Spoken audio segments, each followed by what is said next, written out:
Hi, Ryan, Barba here. Great to have you. Today I want to talk about the best practices for nailing the reapplicant essay.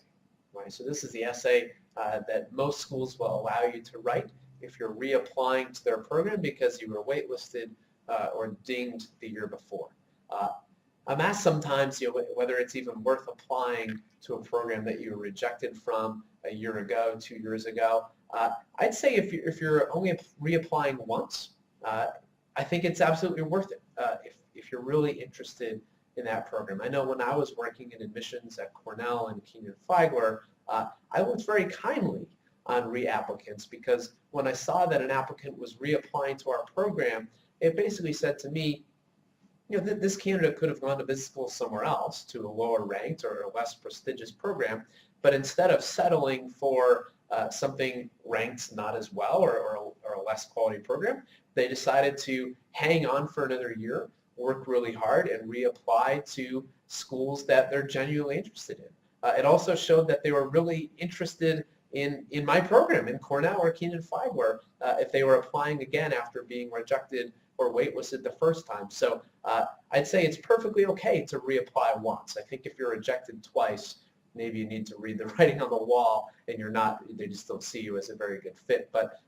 if you've been rejected from a school and you want to reapply again, I think it's well worth doing so if you can document specific things. Okay, I think the challenge of reapplying to a school is being able to bring something new to the table and to talk about how your candidacy has progressed and has matured.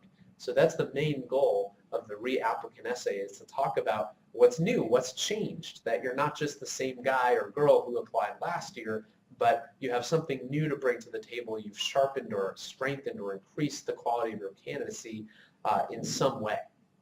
So with that, I think that'll also guide when you reapply, right? So if you apply in round two in 1 year and you're rejected in March or April, sometimes it can be really hard to just reapply in September and October. Yeah, it shows a lot of interest if you apply early, but it can be hard in 7 or 8 months to show some significant progress or bring something new to the table. So it can actually be advantageous to you if you are reapplying to wait long enough, so maybe wait till that round two deadline, if that means that it gives you more time to strengthen your candidacy. Maybe it means you get that promotion or have more time to study for the GMAT again, what have you.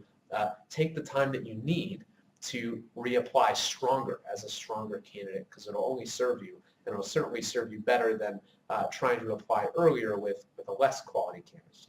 Okay, so that being said, when you're writing your reapplicant essay, what are the things that you really want to communicate? So first is proof of continued interest in the program. And the word proof there is written very purposely, and it's really important. It's important to show the program that you've continued to engage in their community. So you don't want to just say, I'm applying again, so obviously I'm interested, and I'm still interested for all the same reasons I was last year. Right? You want to show that your understanding of the school and what it offers and why it's appealing to you has matured because you've engaged in the community in some way or another. So maybe that means you talked to a member of the admissions committee at an MBA forum. Even better, it means that you took a trip or another trip to campus to sit in on a class, to have lunch with students, to attend an info session on campus and explore the campus a little bit more. Maybe it means that you've reached out to a current student or an alum from the program, and you've had the time to have an informal chat with them and understand more nuances about the program and how the program is serving them and what they like, or all of the above, right? The more deliberate interest you can show in a program by taking actual concrete steps, the better. So you don't want to reapply and say, I'm still interested, here I am again, but rather to say, I've continued to interact with your campus community. I've gotten to know you even better. And here are the things that I've learned about you since I reapplied that have convinced me to reapply it and have made me even that much more passionate about your school, right? I think that's really powerful. When you take the time to reapply to a program, it shows already that you're really interested. But then if you continue to engage, to show that interest actively and aggressively, not too aggressively, but aggressively, I think is a really good thing. So in your essay, you want to talk about the things you've done. Where I talked to this student, this alum, I attended an on-campus session where I learned XYZ. So talk about the things you've done and what you learned from those interactions and those experiences and those conversations, showing that proof of continued interest in the program is a must-do for a really compelling reapplicant essay. So if you're thinking of applying again and you haven't yet taken those steps, you haven't reached out to students or professors or faculty or visited the school or at least talked to somebody at an MBA admissions forum, which I think is the easiest thing to do, take those steps, right? It's not hard to reach out to a current student on LinkedIn and ask for a 15-minute phone call. And in fact, most schools will have admission ambassadors, current students who have been given the task of responding to prospective students and having those conversations. And sometimes they'll write blogs on the website, things like that. So there are opportunities to reach out and interact and dialogue with your target programs. So take advantage of those. And that's really true even if you're applying for the first time, but especially if you're a reapplicant. Next, talk about the growth that you've had since you reapplied. This is why it might be worth waiting, because you need to make sure you're giving yourself enough time to show growth. You want to show not only have you continued to engage in the community or the school, but that you've improved as a candidate in some really tangible, measurable ways. What are some examples? Well, you want to talk about new things, right? Things that you didn't bring to the forefront last time you applied, but now you have at your disposal. They're part of your resume now or your track record that you can bring to the table. So bring new things to the fold. Don't just say, well, I've continued in this role and I'm continuing to work with these clients. I've continued to be successful. Don't give generics like that. Talk specifics. What is it that's new? What have you gained? What have you learned? What new skills have you brought to the table? So there's a specific list of things that you should articulate. I do not think the expectation is that you meet every one of these, but you should be able to talk about one or two. Okay, so the first one, if you've retaken the GMAT, right, and you've done better, obviously, that's a good thing to articulate, right, to talk about. Well, I spent more time studying for the GMAT to better improve my candidacy, and I brought my total score up 30 or 40 points, or I brought my quant percentage up from 59% to 79%, what have you. If you studied for the GMAT after your waitlisted or dinged last year and you did better, certainly call that to their attention. Obviously, they'll probably see that already, but still, making note of it is well worth the time. Related to that, if you've taken any outside classes or taken additional steps to prove your quantitative chops, like taking an online course, like passing the next level of the CPA or the CFA, or maybe passing it overall together, those are good things to articulate, right? So any additional data to address what you think may have been a concern with regards to your quantitative skill, like a GMAT or a GPA, certainly bring that to their attention. Look, I've taken some steps to better make my case to you that I can hack it in a challenging, quant-heavy MBA classroom, and here's the additional data that I'm bringing to the forefront that I hope bettered my candidacy in your eyes, right? That's the first, probably most obvious. Second, new or more responsibility. If you get a promotion, for example, that's huge, right? Talk about how you have more responsibility than you did a year ago and what that has meant for you, right? So don't just say, before I was an analyst and now I'm a senior analyst, right? Talk about, in my new role, here's what I'm responsible for, right? It's kind of related to this next one, new skills and knowledge. Talk about, with that advance of responsibility, what you're doing that's new and different. Maybe you have more leadership responsibility, which would be great, but at the very least, talk about how in this new responsibility, you have more responsibility. You're more accountable, and you're performing things that are going to give you exposure to new skills and new knowledge than you had before, or even just made you more mature in a candidate in specific ways. So if you've grown in your level of responsibility, or you have new or more responsibilities than last time, maybe you took a new job, right? And that job gives you exposure to a different side of business than you had before, or helps you build a new skill set than you did before. Make sure to bring that up. Showing a track record of success through promotion or advancement is so important for a business school to see. So definitely bring that up. And if you are reapplying, do what you can to get that next promotion or have something new to show on your resume, because it's really important to show that you've advanced in your career in some way since you last applied. And a change in position, especially to a more senior position, is a really great way to do that. Again, related to that, new skills and knowledge. What have you learned since the last time you applied to business school? Right? So skills, the most relevant or valuable skills are hard skills. Right? I learned how to do X, Y, Z.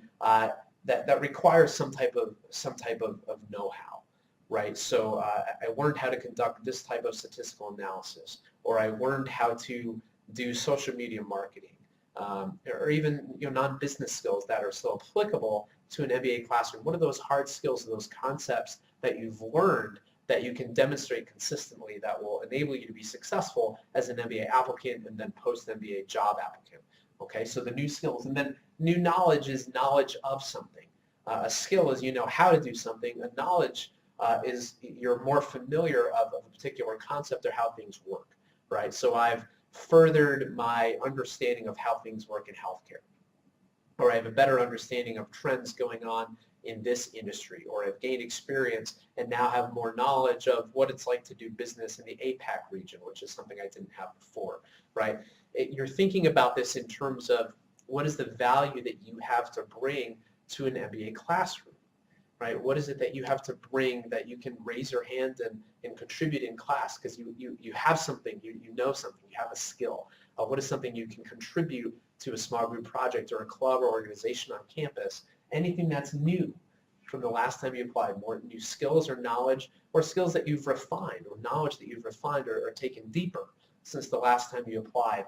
Really important to talk about, and talk about how that was, right? How did you gain those new skills, that new knowledge? What are the projects and tasks that you were working on that generated that? So don't just state, I have more responsibilities, I have new skills. Give some color to that. What are those new responsibilities? What are the new skills and knowledge, and where do those come from? How did you acquire those?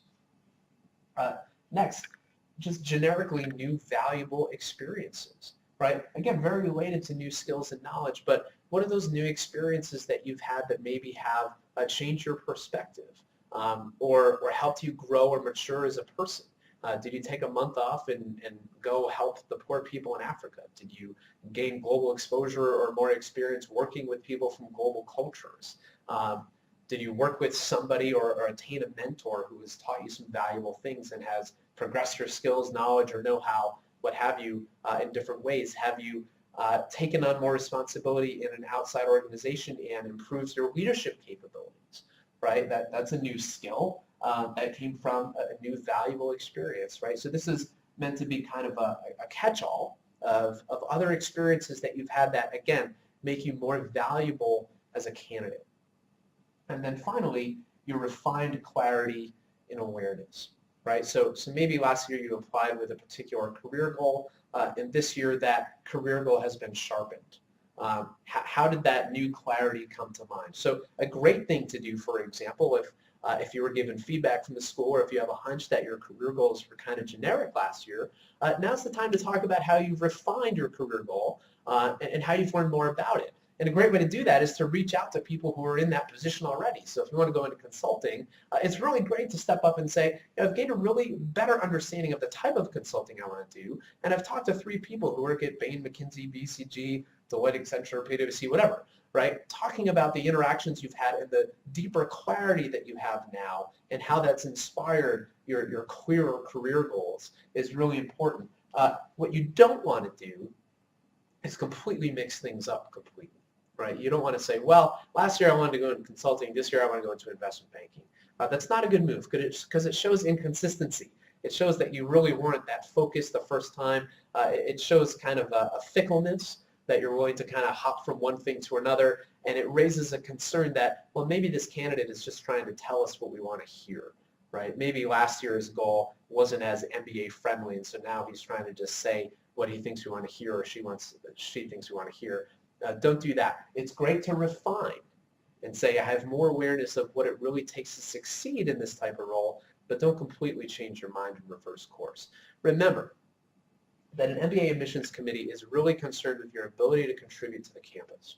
right? So having a point of view, having an expertise, having knowledge and skills that will enable you to contribute well to a classroom, to a club, to an organization, to the culture in general. So any advances that you've made that show that you can succeed as a student and beyond, as a business professional, a future business leader, is only going to serve you. So again, talk about what's new or refined, and continue to talk about your proof of continued interest in the program, and squeeze that into the essays as well as you can. Some of them don't even have a word limit, which is nice. Note of clarity on that: if they don't give you a word limit, that doesn't mean write 3,000 words, right? Rule of thumb is in any MBA essay, you typically don't want to go over 500, 750 words, maybe 1,000 at the max, but don't take that no word limit too liberally, because you can end up annoying people if you hand in a novel, right? So still keep things succinct, even though they're giving you the opportunity to say basically as much as you want. Hope that helps, and I'll see you on another video.